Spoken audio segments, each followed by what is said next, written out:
Tilea's Troubles, Part 49. The once mighty Monte Castello. Southern Tilea, on the western shore of the Bay of Rex. Late autumn 2402.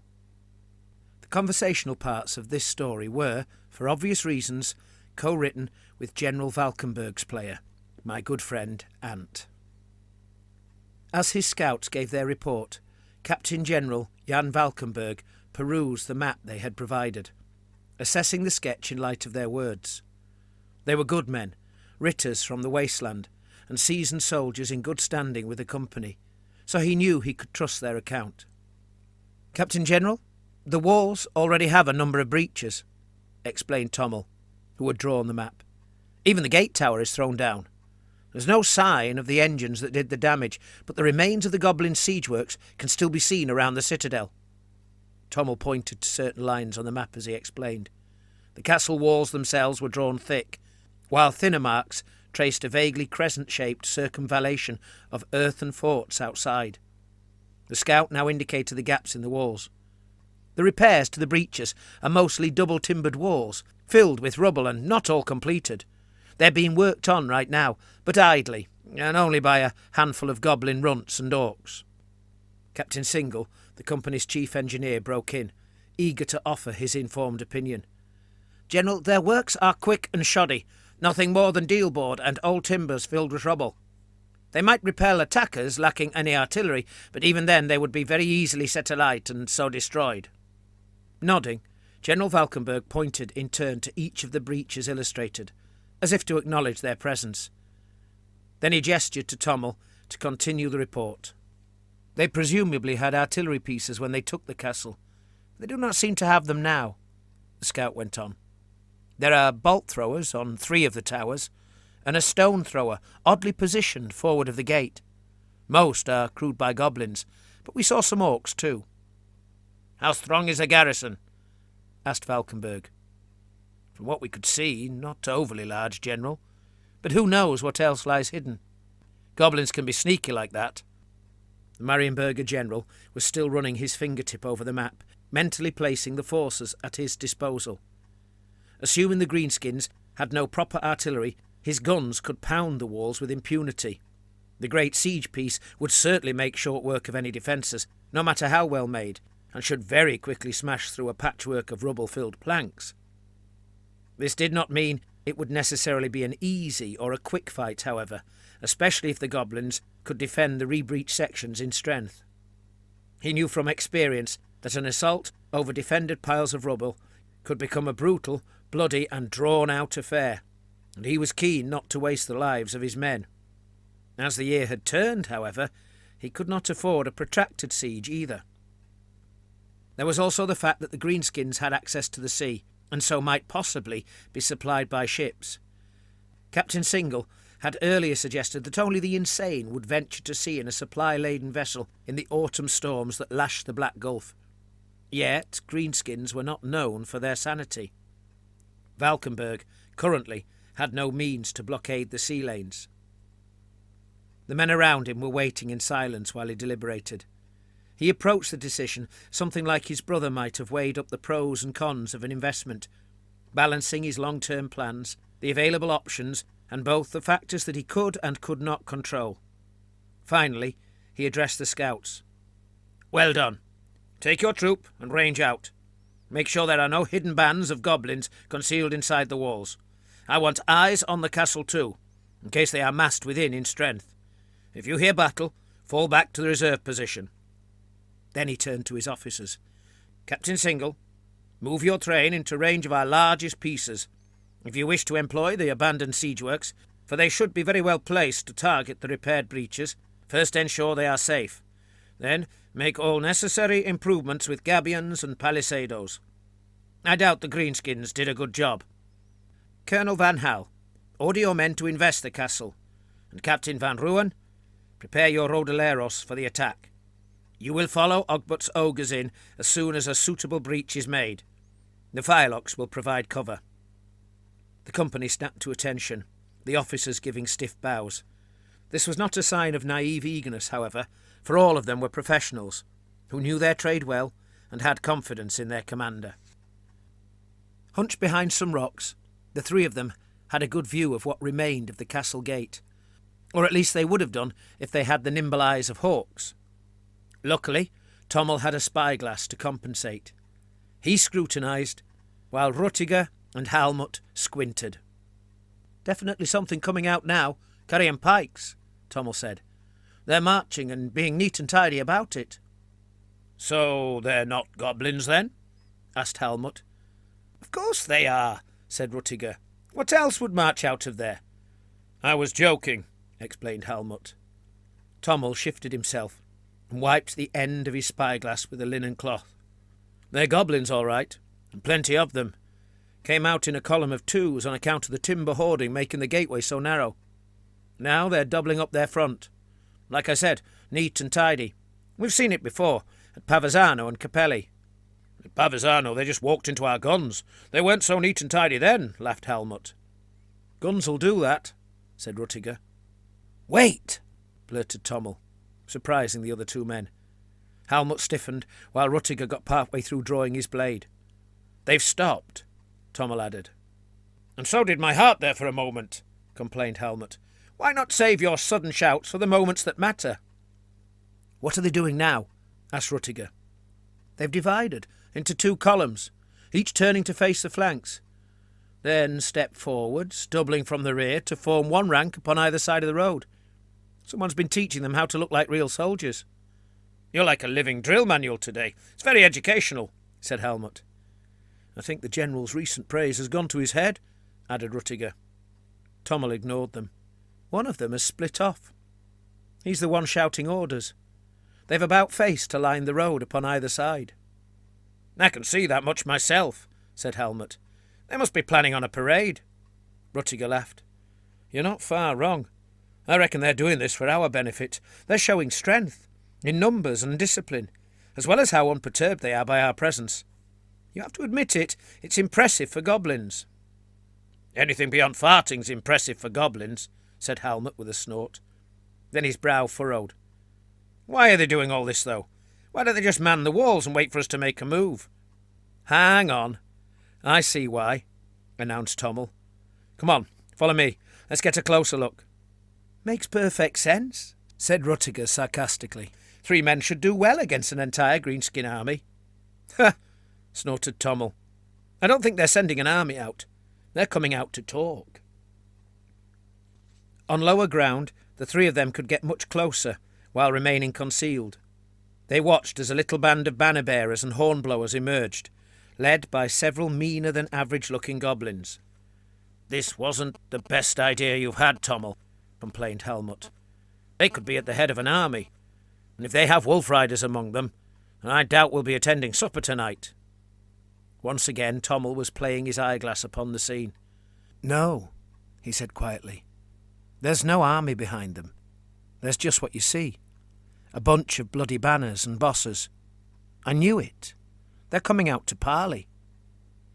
Tommel could make out leering green faces peeking over every wall and tower, watching the party as it processed between the arrayed pike soldiers. "Best be off to warn the General, then," suggested Halmut. "He'll want to give them a suitable reception." Tommel used his hand to signal that they should wait a moment. He wanted a better look, and focused the spyglass upon the lead goblin. "Now that one is ugly," he muttered. The great goblin in question sported a ridiculous grin, his teeth widely spaced, as if he'd plucked out every second one. A spiked helm, too small for his bulbous head, was thrust down onto his chainmail hood. His mail shirt, extending down to his waist, was also insufficiently sized, so that it could not be fully fastened. His belly burst from the gap, which made the wearing of it a somewhat pointless exercise, unless what he really feared was being stabbed from behind. As he lumbered along, he clutched at both the hilt and the scabbard of his sword, its blade just visible, as if he was ready to draw it on the shortest of notice. Several of the VMC's officers had gathered to await the goblins' arrival. All within easy distance of General Valckenburgh had been sent for, the exceptions being those officers busied in preparing for the siege. Captain Single, for example, was wholly occupied with sighting the siege pieces, and most of the other field captains were with their own companies, directly commanding them. General Valckenburgh was fully armoured, apart from a helmet, wearing instead the dark skull cap he most often favoured. Over his blackened armour was an orange surcoat, which along with blue was the VMC's usual livery. In his right hand he clutched a baton de commandment. Closest to him was Lucia la Fanciulla, carrying her blessed Myrmidian standard. She too was armoured from the neck down and wore a liveried surcoat. There was sufficient breeze to reveal that the holy standard bore an image of the goddess's shield and spear. Upon the general's other side stood the scholarly linguista Pieter Shout, looking nervous as he clutched and unclutched the hilt of his sword. More at ease, moving in courtly circles, even conversing in Arabian or Elvish, it was hardly surprising that he might feel a little discombobulated at the prospect of an interaction with goblins from beyond the Black Gulf. He was praying to Myrmidia that they might speak at least some Old Worlder, which was not unlikely, as some had probably served in the border princes, where it was not uncommon to employ greenskins as mercenary soldiers. Even Lord Alessio Falcone of Porto Maggiore had recently hired an army of them to aid the VMC in its war against warlord Kernag. Pieter recognised that there was a certain strategic genius in the employing of greenskins to fight greenskins, weakening both armies in the process. Next to Pieter was the long-bearded Johannes Dieter, looking somewhat incongruent in his long black cloak, curl-toed shoes, and clutching a set of brass scales intended to assist the channeling of a subtle spell he claimed could help the parley proceed smoothly. Several little companies of soldiers were present too, all the better to ensure the goblins could not play any murderous tricks, but not so many as to make the goblins unwilling to approach. The scouts had already counted the enemy party, and it was easy to judge what would be exactly sufficient for safety. On one side, a single rank of Captain Van Luden's handgunners stood with loaded pieces held at port, while on the other side, Pieter Shout's Pistolier Guard were also made ready, with weapons drawn. A little way behind, guarding the rear, even though it was hard to see how the goblins might scramble over the rocks there, was another file of handgunners, being mercenary Estalians, as well as a dozen Marienburger pikemen from the Meagher Company. In between these were two sergeants, guarding the bearer of the VMC's company's colours. There were no army scouts present, however, for the general had ordered every one of them to scour the enemy's entire periphery, and beyond, to forestall any attempted surprise. Valckenburgh knew of many supposedly honourable men who would not balk at using the distraction of a parley to launch an attack, and certainly would not be so foolish as to trust goblins. The wizard Dieter broke the silence, his curt question unadorned by social niceties, such as employing the general's proper title. "What could these creatures possibly want to discuss? They must know what we've done to their kin, and what we will inevitably do to them. Why waste time coming out to babble their inanities at us?" "They know full well what we have done," said General Valckenburgh, "which is why they want to talk with us. They bluster, no doubt, and threaten, but their wilful stupidity will be painfully evident. I have no doubt that in truth they are simply hoping to save their skins. Perhaps they want to spin out time, or believe they will learn something of our disposition and strength." The general scanned the distant outline of the castle's towers and what he could see of the waters of the gulf to the south of it. "Most likely they have no means of escape, no ships and no allies to come to their aid. We shall see. It should not prove too difficult to guess what truth is masked by their attempts at deceit." The flags flapped and snapped in the wind, while the VMC's welcoming party fell silent and waited. After a little while, a knot of greenskins appeared through a gap in the rough ground ahead. They too had standards, ragged and dull-hued flags, hanging from yard-like supports and adorned with beasts' skulls. One standard appeared to be a ship's wheel, which had the skulls but no rag. Somewhere amongst them a goblin was playing bladder pipes, sounding a high-pitched tumble of notes accompanied by a wheezing drone. "Not the most imposing of parties, are they?" quipped Dieter. "My Lord General, surely it would sully the honour of Myrmidia to let such base creatures approach her holy standard unchallenged." said Lucia. On the contrary, said the general, the goddess teaches wisdom in war, and the use of strategic prowess and tactical cunning over brute force and wild rage.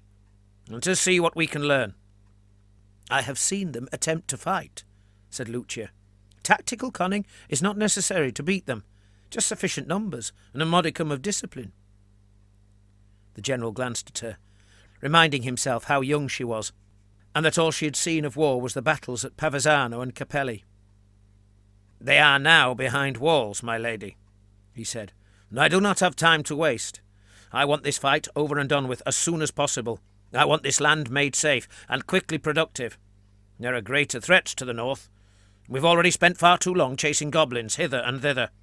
If I can gain victory one single day sooner by listening to what these foul creatures have to say, then I am happy to do so. Here I risk wasting 1 hour against a potential gain of days, if not weeks. If these are their leaders, suggested Dieter, then I say, let us kill them now. Would that not almost certainly mean the rest either flee in disorganized panic, and if not that, then set upon each other, squabbling over who else should command? Either is a more likely outcome than hoping merely talking will make them simply lay down their arms and hand us the castle. I never said we shall not do just that, said the general, only that I would hear them speak before deciding upon a course of action. We got the name Big Boss Grutlad easily enough out of the petty goblin we caught yesterday, and a veritable volume of sordid stories concerning who had lopped bits off whom. I want to see what we can get out of Grutlad himself. The greenskins had halted while the general spoke, perhaps haggling over who should go further. Suddenly, a horn sounded a pretty trill of notes from the hills behind the VMC soldiers. General Valckenburgh knew this signalled the all clear. There were no goblins approaching from elsewhere. Well, he declared, unless each of them conceals a grenado, it looks like they are indeed here to talk. We could yet fight this battle with words and have them surrender without the loss of one of our men, despite the Honourable Lucia's misgivings. I might even have a use for them. My Lord General, you cannot mean that, asked Lucia. I do, brave lady. If I can convince one enemy to fight another enemy, then I shall have a lot fewer enemies as a result, and yet as many men to defeat them with when it finally becomes necessary. Pieter smiled to himself to hear the general voicing what had just been going through his own mind. The goblins had been halted for some time now, and could be seen to be engaged in their own conversation. Eventually, 3 goblins began to approach, leaving the tatty banner-bearers and musicians behind. Captain Van Luden's handgunners stepped forwards also, closing the gap between themselves and the goblins, so that any shots they fired could not fail to meet their mark. The large goblin at the front, presumably the leader, was obviously the one Tommel the scout had described earlier. He gripped his sword hilt in a manner the general recognised from historical etiquette, neither quite drawn nor left to rest, symbolic of an undecided outcome. This seemed to be a good sign, for he had not expected etiquette of any kind. If the goblin understood there were rules to this game, then there was indeed a game to play. The other 2 consisted of a similarly paunchy goblin with a blood-stained sword resting over his shoulder like a soldier might carry a handgun or pike, and a second who grinned widely, whilst clutching an axe almost as big as himself. The goblin leader spoke first. I'm Big Boss here. This castle's mine. This army's mine, and you can get lost. We're not leaving, said the general. But you know that, because you came to talk. If you're staying, then it'll be a long wait for you, because I got lots of gobs, and you ain't getting in. Might as well bugger off now than sit here hungry, while we eat saltfish and man-flesh aplenty inside. We ain't intending to share, and if you tries to take what we have, then we'll salt you up nice and tasty too. General Valckenburgh laughed. You took the castle. What makes you think we cannot? We have bigger guns and better powder than you had, and you've got a wall patched with wooden planks instead of unbroken stone. However long it took you to get in, we shall do it 10 times quicker. You'll be dead long before you've even made a dent in your mountainous stock of food. If you try, then men'll die. Lots and lots. Smash up the timbers if you like. You still has to get over the mess you make, and then you'll pay dearly for every inch. I got plenty of gobs who don't mind sticking spears into men as they scrabble and scramble on rubble and splinters. Why put yourself to so much trouble and lose so much to gain this broken castle? We know your true strength is nothing compared to what Kernag commanded, said the general. We battered that army aside without breaking a sweat. Warlord Kernag had not even ordered the advance when he took a 4-pound round shot to his belly in our first volley, and that came from one of our smallest pieces. The goblin glanced over at the one on his left, who nodded briefly, as if to confirm Valckenburgh's words. That one was obviously there that day, thought the general. That's why they've come out. They know full well how badly it's gone for them so far. Big Boss Grutlad sniffed in a horribly gurgling manner, and Valckenburgh spied glistening beads of sweat forming on his brow. When he spoke, however, it was with the same apparent, confident disdain. Place is ruined anyway. We squeezed all we can from it. Tain't much use to us now. Maybe we could sell it to you. Then you don't have to suffer in the taking of it. If you've got enough of the shiny stuff, then I reckon you can save yourself a lot of nastiness. General Valckenburgh smiled, thinking that they had now reached where the goblin had always intended to go. It was not far enough for him, however. We both know who will really suffer in the taking of the castle, and you know that our attack will be the end of your command, one way or another. I didn't drag all this artillery here just to turn around and go back. I killed Kernag, and now I'm sweeping up the mess he made. You think the latter task will be more difficult than the former? I've done the hard work. This is just tidying up the loose ends. My enemies are already defeated. All that's left is to kill them too. Grutlad's eyes narrowed and lips twisted as it all sunk in. The goblin's bluster had turned to fluster. Both his companions stared at his back, as if they did not know what to make of his silence. See now, said Grutlad, I would have sold cheap, but I'm willing to let you have the pile for nothing more than letting us go. We never wanted to stay here, not since Kernag copped it, and was just waiting for ships to take us. You give us your word that we can live without bother, and you're welcome to the place. General Valckenburgh said nothing, and just stared at Grutlad. The big boss twitched. An involuntary motion he attempted to turn into a shrug. It don't even have to be all of us. I don't care what you do to the rest of them. Just let us lot and a few others go. Bagger the rest. I'll take only what'll fit in a ship. He leaned forward conspiratorially. Between you and me, I can get all the rest to come out, so it's easy for you. No, said Valckenburgh, revelling a moment in the obvious fear now writ upon the goblin's face. That's not what I want. You can keep your mob, but not the castle. And you can buy your lives, all your lives, by serving me as mercenaries. That's the deal. You die, all of you, or you serve me, all of you. The grinning goblin with the axe surprised the general by somehow widening his already impossibly large grin, while the other looked at him as if taking the measure of him. Grutlad slid his sword fully back into his hilt, and said simply, Well then, you just got yourself a new army.